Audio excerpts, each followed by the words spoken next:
Mesdames et messieurs, bonjour. Soyez les bienvenus dans votre magazine consacré à l'actualité. L'actualité de demain et c'est Demain l'actu. Au menu de votre magazine, le lancement la semaine prochaine de cette campagne He for She. Il s'agit d'un mouvement de solidarité de ONU Femmes pour l'égalité des sexes. La campagne sera lancée officiellement le 11 août prochain à Yaoundé par le Premier ministre chef du gouvernement. Quels sont les enjeux de cette campagne qui va s'étendre sur un an? Réponse dans un instant avec notre invité, M. Adama Moussa. Il est le représentant d'ONU Femmes au Cameroun. Et en seconde partie d'émission, nous reviendrons sur la conférence semestrielle des gouverneurs qui viennent se tenir à Yaoundé pour parler avec certains gouverneurs de la question des libertés publiques. Mesdames et messieurs, voilà le menu de votre magazine. Je vous retrouve dans un tout petit instant en compagnie de notre premier invité.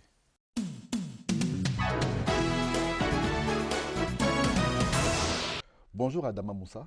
Bonjour monsieur. C'est un plaisir de vous avoir sur le plateau de Demain l'actu en votre qualité de représentant d'ONU Femmes au Cameroun. Alors, cette institution que vous représentez lance la semaine prochaine à Yaoundé cette campagne dénommée He for She. Il s'agit de quoi? C'est un nouveau slogan? Il s'agit de quoi précisément? Merci beaucoup. Véritablement, c'est un plaisir partagé que d'être reçu sur le plateau de la CRTV. La CRTV avec laquelle nous avons un partenariat de longue durée. Et je voudrais commencer par vous remercier, vous féliciter. Féliciter aussi la direction de la CRTV parce qu'il s'agit aujourd'hui d'une des entreprises qu'on considère à ONU Femmes comme une entreprise He for She, pour deux raisons. La première, c'est que nous avons constaté que vous faites des grands efforts par rapport à la promotion des femmes. Nous avons, si mes statistiques sont vraies, vous êtes un peu à la parité au niveau des directions régionales. Sur les 10 régions, nous avons constaté que vous avez au moins 5 directrices. Et ça fait un honneur. Et quand on parle de He for She, c'est véritablement ça. Il s'agit de quoi? Il s'agit d'un engagement personnel, collectif et institutionnel pour la promotion et la protection des droits des femmes. Et cet engagement-là, c'est un engagement qui vient des hommes. Parce que pendant longtemps, on a considéré que le combat des femmes était comme un combat des femmes pour les femmes. Et le secrétaire général des Nations Unies a décidé à un moment bien donné, après l'analyse de l'ensemble des stratégies, pour dire qu'il est temps d'arrêter cela et de regarder le combat des femmes comme aussi le combat des hommes. Qu'il y a des hommes qui doivent s'engager collectivement, s'engager individuellement pour faire en sorte que nous réduisions les inégalités de genre. Et c'est pour cela que la campagne He for She a été lancée le 20 septembre 2014 par notre directif exécutif et notamment sous la présidence du secrétaire général des Nations Unies. La campagne He for She, donc, c'est un mouvement de solidarité des hommes pour soutenir le combat des femmes, pour prendre des actions, pour parler et défendre la promotion et la protection des droits des femmes. Pour dire que c'est un combat collectif, qu'il ne s'agit pas de promotion des femmes, qu'il s'agit de questions de développement et véritablement que les hommes doivent être aussi au cœur de ce mouvement. Alors, les hommes qui vous écoutent vont vous dire qu'eux aussi ont besoin parfois d'être soutenus parce qu'ils connaissent parfois, dans certains cas, on va dire quoi, des maltraitances. Non, ça existe et je pense que c'est pour cela qu'il faut soutenir cette cause-là. Parce que la violence ne doit pas être acceptée par quiconque. Parce que nous sommes quand même dans une civilisation, nous sommes des hommes et des femmes civilisés et que nulle part nous ne devons exprimer nos sentiments par de la violence. Et je pense que ce qui est important pour nous, c'est de défendre déjà la cause des femmes. Parce qu'il y a très peu d'hommes aussi qui viennent à la place publique dire que nous sommes violentés. Et le jour qu'ils le feront, je suis sûr que des femmes aussi... Ils ne seront pas nombreux à le faire, hein, vous savez bien. Ils ne seront pas nombreux à le faire et le jour qu'ils le feront, ils seront soutenus aussi par des femmes. Et je pense que c'est ça l'essentiel. L'essentiel, c'est de dire que nous avons une conscience collective et humaine qui n'accepte pas la violence et qui doit faire en sorte que les violences n'arrivent pas. Et c'est pour cela que, hommes et femmes, nous devons nous assurer que cette cause soit soutenue. Alors, la semaine prochaine, c'est dans ce lancement officiel. Comment va-t-il se passer ce lancement? Le lancement officiel, il faut le dire, et je voudrais ici véritablement remercier son Excellence, Monsieur le chef de l'État, qui a accepté de parrainer ce lancement officiel, qui se fera aussi sous la présidence effective du Premier ministre, son Excellence, Monsieur le Premier ministre, qui a aussi volontairement accepté. Il s'agit d'un lancement qui se fera le 11 août à l'hôtel Hilton, et qui va se dérouler en des moments créés. C'est une cérémonie simple, mais hautement significative et très solennelle. Parce que nous aurons la présence effective de son Excellence le Premier ministre. Nous aurons aussi la directrice régionale de ONU Femmes qui va effectuer le déplacement pour cela. Nous aurons surtout des hommes des parlementaires, des sénateurs, des artistes, des sportifs et véritablement des hommes du secteur privé qui seront là pour signifier leur engagement. Pourquoi donner toute cette solennité, ces sénateurs, ces diplomates et le chef du gouvernement? Pourquoi toute cette solennité pour un événement que vous venez de décrire comme étant très simple? Simple, mais pas banal. Parce que nous avons toujours constaté que, comme on le dit, on doit prêcher par l'exemple. Ça veut dire quand les autres autorités s'engagent et montrent la voie, que l'ensemble des citoyens doivent suivre. Tout à fait. Il s'agit de ce message-là. Donc la solennité réside dans le fait que c'est un engagement personnel, institutionnel des hautes autorités du pays, notamment par le chef du gouvernement, pour dire qu'il s'engage véritablement. Et comme il l'a toujours fait, il s'engage véritablement et inviter, et c'est véritablement, il invite aux autres hommes de s'engager autant pour soutenir et promouvoir les droits des femmes. Donc la cérémonie, il y aura des temps très importants, des moments très importants.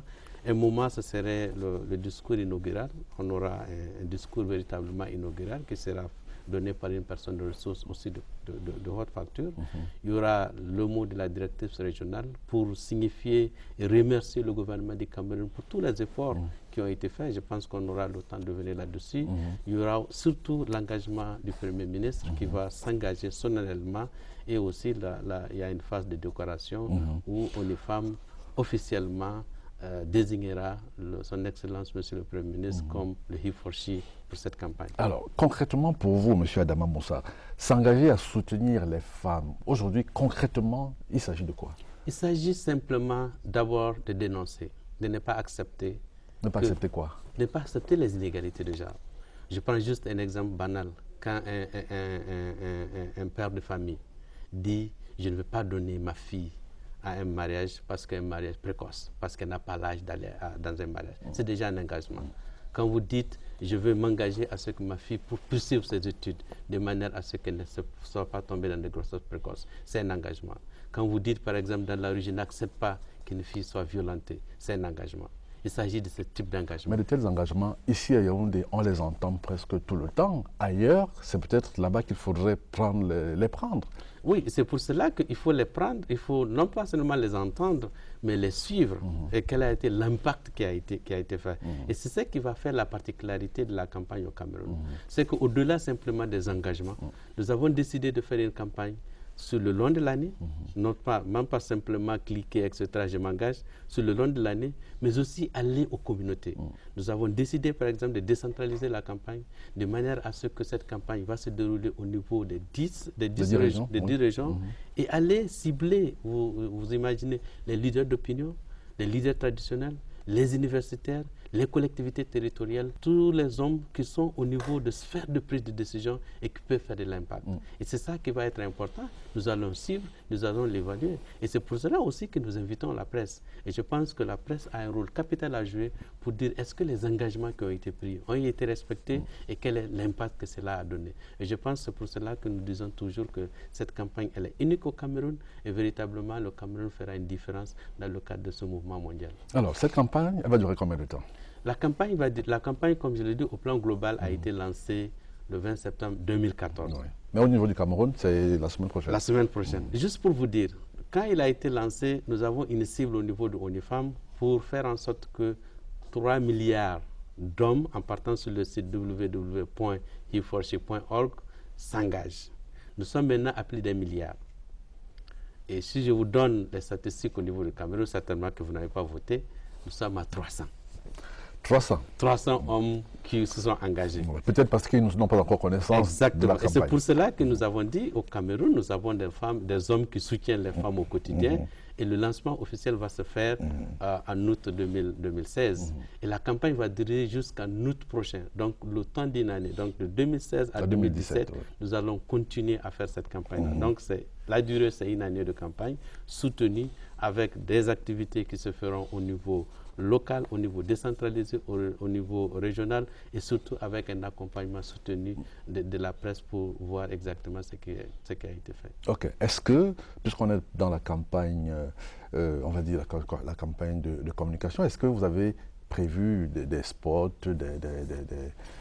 de différents supports. Oui, il y aura beaucoup de supports. Certainement que prochainement, vous verrez dans la ville de Yaoundé ce logo-là, qui est le signe de He4She.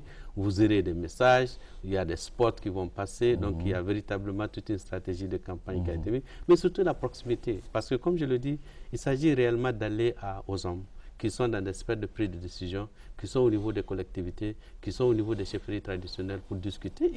Même au Parlement, nous avons décidé de faire des sessions au niveau des parlementaires. Il s'agit réellement d'aller à l'encontre des hommes pour solliciter les soutiens et faire en sorte qu'au niveau public, ils s'engagent collectivement. Alors, si on parlait dans des chefferies traditionnelles, comment avez-vous l'intention de procéder? Je pense que vous verrez, on a déjà rapproché un certain nombre de chefferies traditionnelles. Et qu'est-ce qu'ils vous disent? Et contrairement à ce que les gens pensent, ils soutiennent véritablement. Je donne juste le témoignage d'un d'eux, je ne connais pas le nom. Il disait exactement que quand il a pris, par exemple, la chefferie traditionnelle, il a été soutenu par les femmes. Et quand il est venu, il les a écoutés, ils ont exprimé un certain nombre de choses, notamment l'accès à la terre.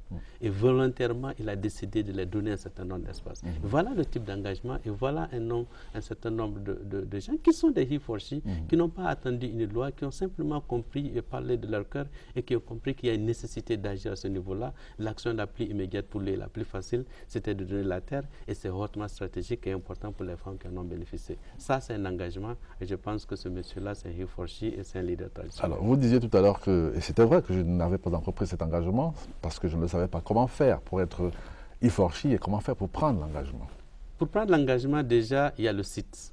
Vous partez sur le site www. Là, c'est un peu compliqué parce que tout le Pas monde... très compliqué. Tout le monde n'a pas toujours accès à Internet. D'accord. Donc, mais c'est le premier niveau et je pense que c'est extrêmement important. Allez sur le site www.he4she.org. Vous cliquez, vous allez voir les engagements. Les engagements, ils sont au niveau d'un certain nombre. Quand je prends les questions, vous allez trouver qu'il y a des engagements par rapport à l'éducation. Je décide, par exemple, de laisser ma fille, ma soeur, continuer son processus éducatif et que ce processus ne soit pas interrompu par un mariage. Et là, il faut valider, il faut cliquer dessus. Il faut cliquer dessus.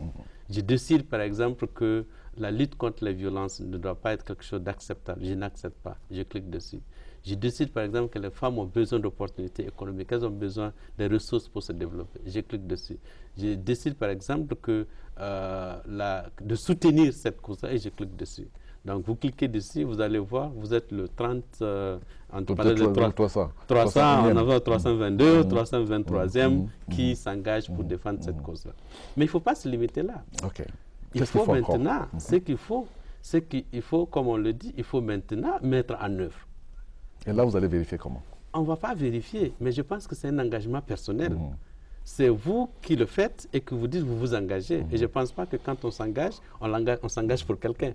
On s'engage parce qu'on est convaincu. Ouais. On est convaincu. Mais la conviction, elle est personnelle. Mais l'autre chose, c'est de pouvoir le défendre. C'est de ce que je voulais dire tout à l'heure. Tous ces éléments-là, tous ces points sur lesquels il faut s'engager, mais je crois que tout le monde est d'accord là-dessus. Tout le monde est d'accord pour que la femme puisse s'émanciper. Tout le monde est d'accord là-dessus. Exactement. Maintenant, puisqu'on est d'accord, il faut commencer à mettre en œuvre. Mais les statistiques nous démontrent que les inégalités de genre restent encore l'un des gaps de notre siècle. Que malgré tous les efforts qui ont été faits au niveau des gouvernements, au niveau des États, au niveau des collectivités, si on vous donne les chiffres, ça démontre qu'il y a beaucoup de choses à faire. Donc en réalité, votre cible première, ça doit être les institutionnels. Les institutionnels, une partie, les institutions prennent des lois. Je pense qu'on parlait tantôt, par exemple, fort heureusement, et je voudrais vraiment féliciter le président pour avoir promulgué le code pénal. Ça, c'est ce que l'institution fait. Mais l'institution ne gère pas le ménage. Les institutions ne gèrent pas la rue. Ça veut dire simplement qu'au-delà de l'engagement politique institutionnel qui a été pris, chacun de nous, papa, que nous soyons frères, que nous soyons des pères, que nous soyons des époux, nous devons poursuivre l'action qui a été prise au niveau institutionnel. Et c'est pour cela que cette campagne est importante.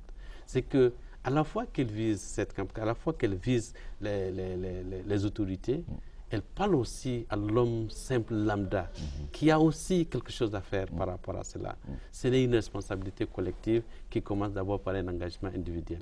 L'État prend des choses, prend des lois, met des ressources, mais je pense que les changements et les transformations concernent beaucoup plus les hommes et les femmes à la base, et c'est de notre responsabilité en tant qu'individu, selon nos différentes fonctions, mari, époux, père de famille. Alors, c'est une campagne qui a été lancée, vous le rappeliez il y a un instant, en 2014, et ce n'est qu'en 2016 que le Cameroun, on va dire quoi, s'engage là-dedans. Qu'est-ce qui peut expliquer Le ça? Cameroun s'était engagé depuis. Peut-être que le lancement officiel n'a pas été. Je vous donne juste un exemple. Lors du forum mondial sur la participation politique, le président avait dit quelque chose d'assez important par rapport à l'augmentation de la participation politique des femmes. Et le résultat, il est là. Vous êtes un des rares pays à être à 31% des femmes au Parlement. C'est très significatif. Maintenant, la campagne officiellement sera lancée en août. C'est juste le temps de la préparation. Et comme je dis, le temps de la préparation, le temps de tirer les leçons des autres campagnes. Parce que ce qu'on a constaté dans les autres pays, c'est que les gens vont sur la toile, ils cliquent, on a le nombre d'hommes. Mais vous êtes d'accord avec moi que ce n'est pas suffisant. Il faut aller à la base, il faut le faire il faut vérifier, il faut suivre les engagements. Et c'est ça qui va être fait au Cameroun. C'est pour ça que je vous demandais tout à l'heure comment vous allez faire pour suivre ces engagements. Même si c'est vrai que l'engagement est individuel, mais il reste que le suivi, nous avons mis en place toute une stratégie de campagne. Il y a tout un dispositif qui a été mis en place. Et toutes les actions qui ont été programmées dans le cadre de la feuille de route feront l'objet d'un suivi. Et il y aura aussi des comités qui seront mis au plat. Je prends par exemple, on a parlé des champions, on a parlé d'un certain nombre de gens qui sont aujourd'hui considérés comme des avocats, qui assureront le suivi. Au niveau des écoles, il y aura des clubs qui vont être mis en place, des clubs de He4She qui permettront de régulariser et de suivre exactement les engagements qui ont été pris à chaque niveau. Et comme on le dit aussi, nous avons quand même l'accompagnement des médias qui nous diront exactement les progrès qui ont été suivis. C'est difficile à suivre les changements, mais je pense que les changements les plus significatifs seront suivis. Je parlais tantôt, je n'ai pas parlé du secteur privé qui nous accompagne dans ça, et je pense qu'au niveau des entreprises, il serait important de voir ce qui se fait. Vous savez, les bons exemples, les bons modèles, vous n'avez pas besoin en tant que CRTV de me dire les efforts que vous avez faits. Mais aujourd'hui, nous vous comptons parmi les entreprises He4She parce que simplement vous avez peut-être pris des engagements, on ne sait pas à quel niveau, mais véritablement la démonstration des résultats indique clairement que vous avez un leadership qui s'engage pour cela et les résultats sont faits. Et je pense que dans ce niveau-là, si vous faites des pas, les pas seront connus. Si vous prenez des engagements, les résultats seront là. Quel regard, et on va peut-être terminer par là, vous portez, n'est-ce pas, sur l'action du gouvernement des pouvoirs publics camerounais envers la promotion de la femme et surtout envers l'égalité des genres, et notamment envers les femmes? Des progrès importants ont été faits. Je pense qu'un des progrès les plus significatifs reste au niveau de la participation politique des femmes. Je pense que le Cameroun, il y a quelques années, comptait très peu de femmes au Parlement. Aujourd'hui, nous sommes à plus du tiers qui était requis. Nous sommes à plus de 30%. Ça, c'est un appui important. Le second appui, c'est que le Cameroun, depuis un certain temps, a engagé ce qu'on a appelé la planification et la budgétisation sensible aux genres. Faire en sorte qu'au niveau de la programmation des ressources, au niveau des départements sectoriels, que ces questions-là soient intégrées. Ce processus continue. Si vous prenez la récente lettre circulaire, elle indique clairement qu'il faut nécessairement que les départements aillent dans ce sens. Et pour ne citer que par exemple, vous avez le nouveau code pénal qui a été adapté, qui criminalise un certain nombre de choses, les mariages précoces, les mutilations génitales féminines, l'adultère, etc. Ça, c'est des aspects importants. Maintenant, au-delà de ça, il faut aller un peu dans le cadre de l'opérationnalisation du suivi. Je pense que les statistiques sont bonnes à un certain niveau. Il faut aller de l'avant, il faut améliorer un certain nombre de choses, notamment par rapport à la lutte contre les violences basées sur le genre. Les statistiques indiquent quand même que le taux est assez élevé. Ça, c'est des efforts encore à fournir. Donc, je pense qu'au niveau du cadre normatif, il y a beaucoup de choses qui ont été faites. Au niveau de l'engagement politique, il y a beaucoup de choses qui ont été faites. Mais véritablement, il faut qu'on avance dans le cadre de l'opérationnalisation pour pouvoir transformer. Et ça, c'est de notre responsabilité collective, individuelle, institutionnelle, communautaire. Et chacun a un rôle à jouer, d'où la nécessité de faire cette campagne. La campagne He4She qui sera donc lancée la semaine prochaine, le 11 août précisément, ce sera ici à Yaoundé, en présence du Premier ministre et chef du gouvernement, M. Adama Moussa, représentant de